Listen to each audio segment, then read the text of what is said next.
So you used to feel strong and in control, but now you're 20 pounds heavier, tired by 2 p.m., and wondering when everything changed. Here's the truth. You don't need another diet. What you need is a system. I'm Tyler Ortiz. I coach people who let their health slip while building their careers. Not with hours of meal prep or 5 a.m. workouts, but with daily systems that actually fit into their lives. Every new client tells me the same story. I start Monday with the best intentions, but by Wednesday, work explodes and I'm back to old habits. They've tried everything, counting calories, fitness apps, weekend boot camp classes. But here's what nobody tells you. Willpower isn't your problem. Your schedule's chaotic, your energy crashes, and your back hurts from sitting all day. You need a structure that works when your life doesn't cooperate. Not another plan that assumes you have unlimited time and energy to dedicate towards fitness. The difference between people who get lean and stay lean isn't motivation. It's these 4 daily habits that they run on autopilot even when life gets crazy. You've probably seen other people online or at your gym who are just as busy as you, but they're able to get it done whereas you're not. So I'm going to break it down right now, step by step. The first thing you do is try to find a plan. A lot of the times you guys are looking at plans that have nothing to do with your current lifestyle. You're picking up plans from influencers who are 23 and don't have kids, don't have responsibilities, and you're trying to follow the plan step by step just like they're doing. You don't have time to do these elaborate meal prep sessions. You don't have time to do 2 hours in the gym to get the same kind of results that they have. Every week you have some sort of failure point where you're not able to make it to the gym, you're not able to eat the meals that you were supposed to eat, and then the entire week falls apart from that point on, and then you might get back together on Sunday and have a good strong Monday, but then it always is inevitable that you fall back into bad habits. The biggest thing that's holding you back right now is that you think about maybe what you did before you got busy at work and you're like, I need to do everything I can to get back to that. I had a client who had a strong support system. She had 1 child. Then second, her support system went away and she wasn't able to recreate that same thing that she was doing to lose the weight after the first child. We had to go in and we had a tough conversation and say, we're going to have to approach this completely differently. We don't have the same support system. You don't have the same amount of time. Your work is different. Your life is different. We need to look at this a little bit differently. And we did, and she was able to lose 20 pounds. You need to stop trying to do the most when you're busy and be consistent. These 4 habits are something that I feel that everybody should be doing regardless of how busy they are, not only because they directly correlate towards weight loss, but I think they lead to just a better health outcome. So the first one is moving for 10 minutes. People think they need 60-minute sessions for cardio. Sometimes breaking that up into small 10-minute breaks is great for overall activity in your body, but it's great for mental health, especially when you're super busy. Being able to break down that day and kind of take breaks and take mental breaks. I highly recommend when you go on walks, do not take technology. No podcasts, no videos, just you and your thoughts. Give your brain a chance to catch up on all the information. The next thing is eating protein at every meal, at least 20, but closer to 30 or 40, especially for busier individuals who aren't eating a bunch of small meals throughout the day.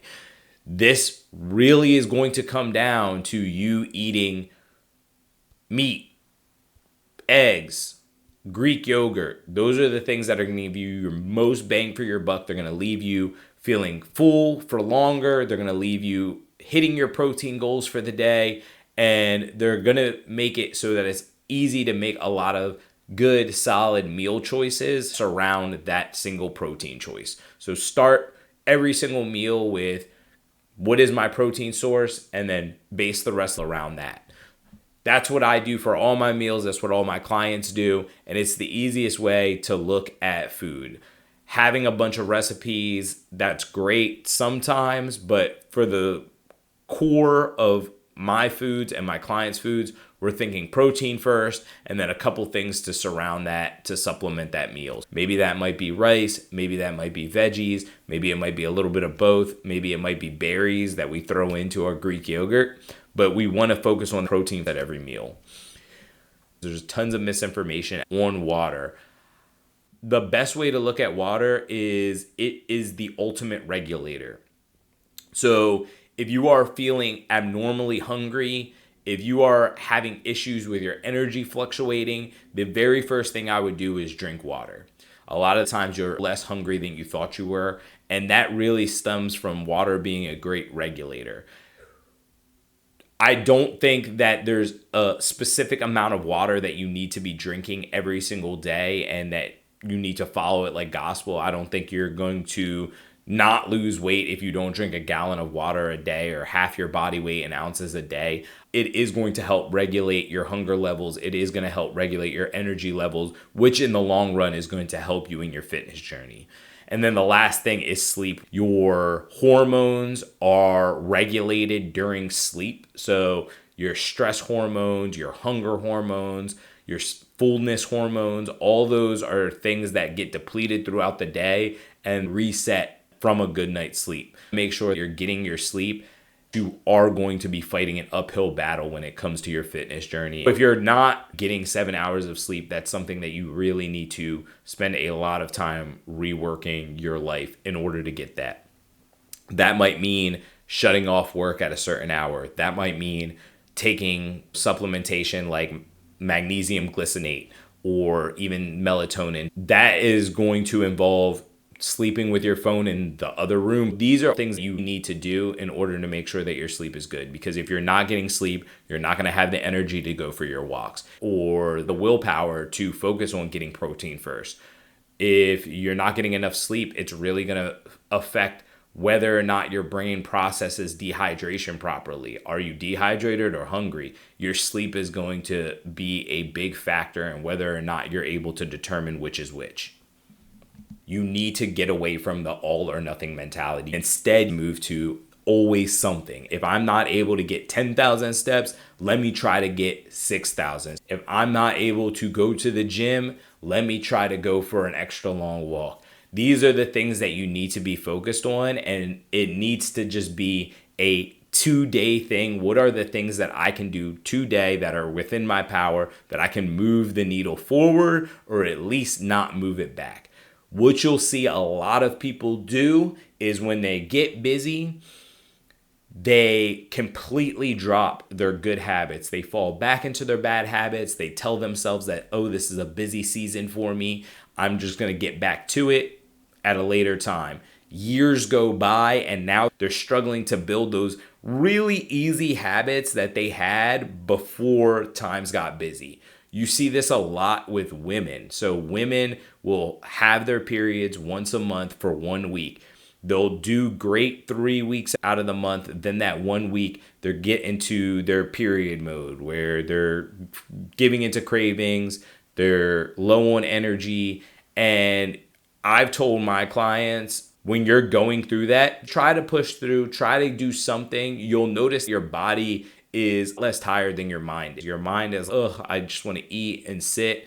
And you'll go to the gym and realize you're still able to hit PRs, hit your step count, and you just feel crappy. This isn't for all women, but what I've noticed with some women I've trained is they're able to build momentum. They're not relearning those good habits built before that time of the month. Sometimes it's not about stacking wins. Sometimes it's just about let me not regress so I can put my future self in the best situation possible.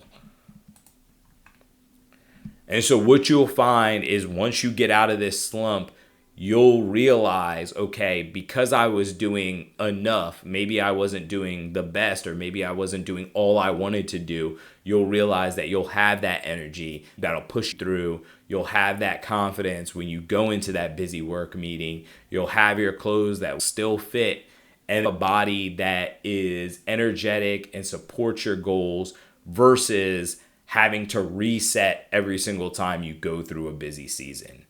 Here's what changes everything. You stop waiting for perfect conditions and start building structure into the life you already have. When you nail these daily habits, getting lean becomes automatic and not another thing in your life to stress about. If you want help getting started, grab my 5-day reset guide.